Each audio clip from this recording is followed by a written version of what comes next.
We're here in Nintendo and Anime Central. Shoo. This place is nuts. What is up, YouTube? So it is day four in Tokyo, Japan. Here's a view of our room. This place is insane. The Conrad Tokyo. Look at this, just a beautiful day today. And so I wanted to make a video on how I manage my business from Tokyo, Japan. Completely different country. It's 17 hours ahead over here and lived a blessed life so far. I've gotten to travel a lot. I've gotten to leave my insurance agency on numerous occasions and get to just travel and live life and not have to worry about my agency not hitting the numbers, not hitting metrics, and not having to worry that my agency is gonna be like a show when I get back. It's not gonna be in flames. I don't need to come back with a fire extinguisher. I've been able to build this over the last 7 years and get it to this point to where, gosh, this month we're here and next month we will be in Italy. And that'll be a combined 5 or 6 weeks away from my agency. So I wanted to make a video just on what metrics I look at, what do I like, how we've gotten to this point to where I'm able to walk away from my business and enjoy life. And so over this video, I'll go over metrics and things that I look at, how I built this to get to this point to where I get to travel and live my life. So give you guys the secret sauce. Let's go.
So let's get started, guys.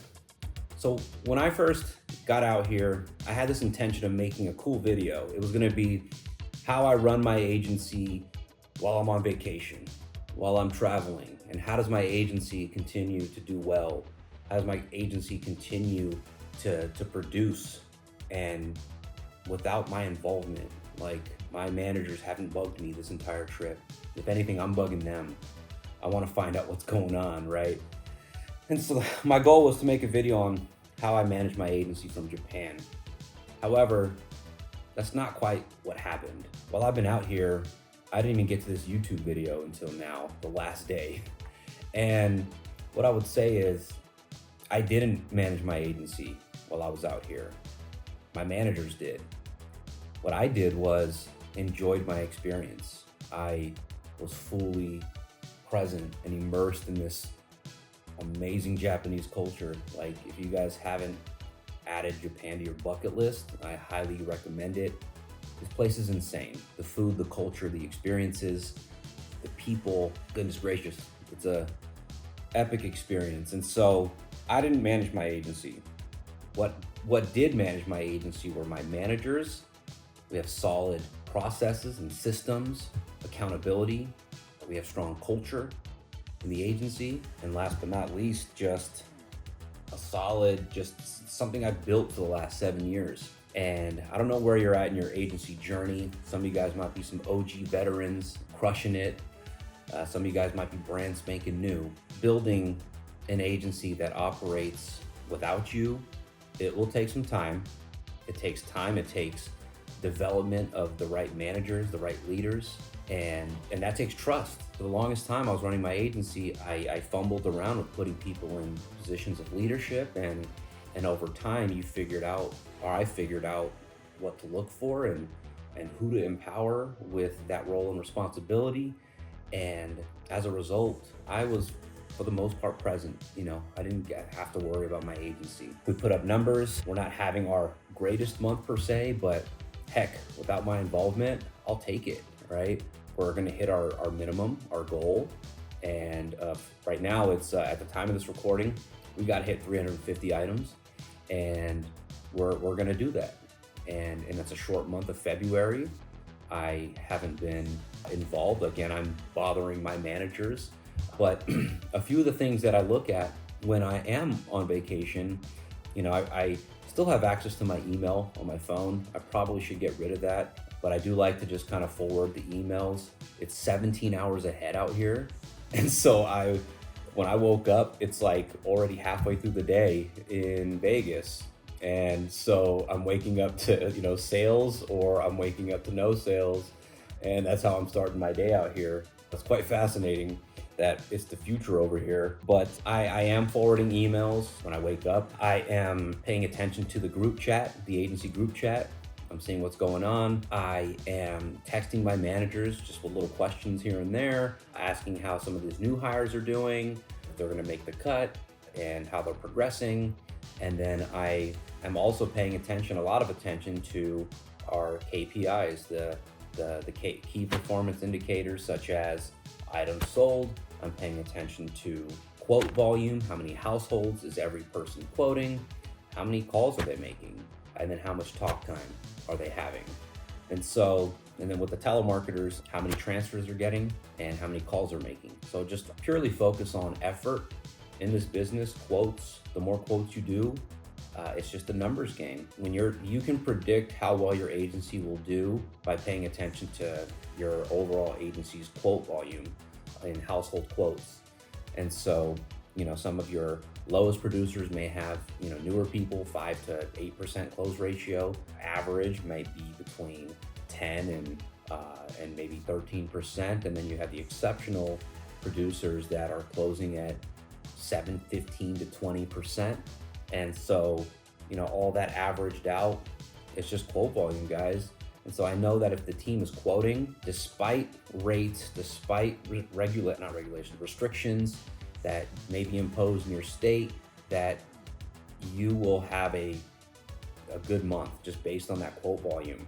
Assuming that the training is there, assuming that, one of the best things about my managers is that I can ask how a person's doing, and he can give me a brief little summary on their overall feeling and training of that certain employee. So he can tell me, this guy's quoting, we've gone over a few things regarding his close, and I think he's gonna turn it around. And so great managers alleviate that stress.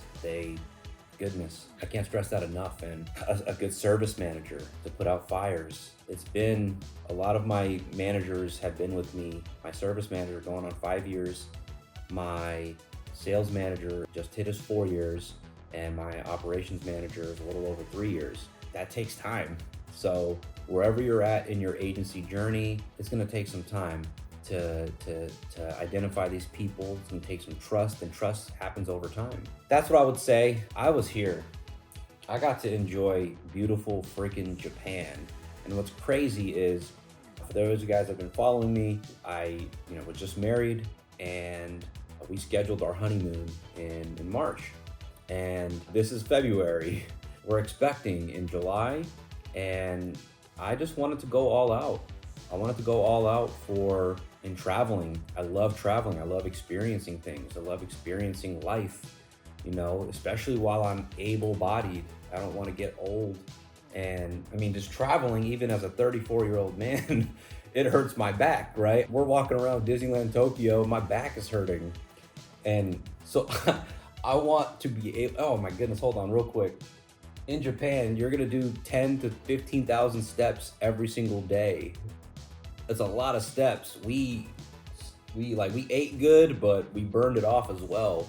Literally 10 to 15,000 steps. And so I want to be able to travel while I'm young, and building an agency that allows me to do that it's such a blessing. So where I was going with that is that I want to go all out. I want to go all out and enjoy life to the fullest before our child gets here in July. I know that it's going to not allow me to travel for 1 to 2 years when the baby gets here. And so we went all out. And so for 10 days in February, Japan, we booked our honeymoon. It's already been booked in March. We're going to be in Italy. And so this is like a month and a half that I'm gone away from my agency. I'm a workaholic. It's kind of uncomfortable. I get the itch after like day 7 or 8 on a vacation where I'm like, I'm ready to get back to it. So I don't know how I'm gonna manage when I go back for 1 week and then we go back to Italy for another 15 days. I want to experience life. I don't want to just build my agency, right? I want to have a collection of experiences and live life to the fullest. And that's the main reason why a lot of us got into business in the first place. We want to create freedom in our life, not just financially, but with time. And this business allows us to do that. And it's a real big blessing. So I just wanted to hop on here and say, I didn't manage my agency while I was in Tokyo. I overlooked it. I checked some emails, I sent a few texts to my managers, but I didn't manage my agency. My managers did, my leaders did, my system, processes, and culture did. And it's a beautiful thing. And for those of you guys that are already there, that's what it's all about. For those of you guys that are working to get there, it's totally worth it. So keep growing your agencies, keep investing in it, invest in your people, invest in your culture, invest in training, development. If there's anything I can do to help you guys out along your journey, please reach out. But if you like this video, like, subscribe, comment, let me know where you plan to travel to. Let me know what the biggest thing you're working on within your agency is. And yeah, thank you guys for watching. Peace.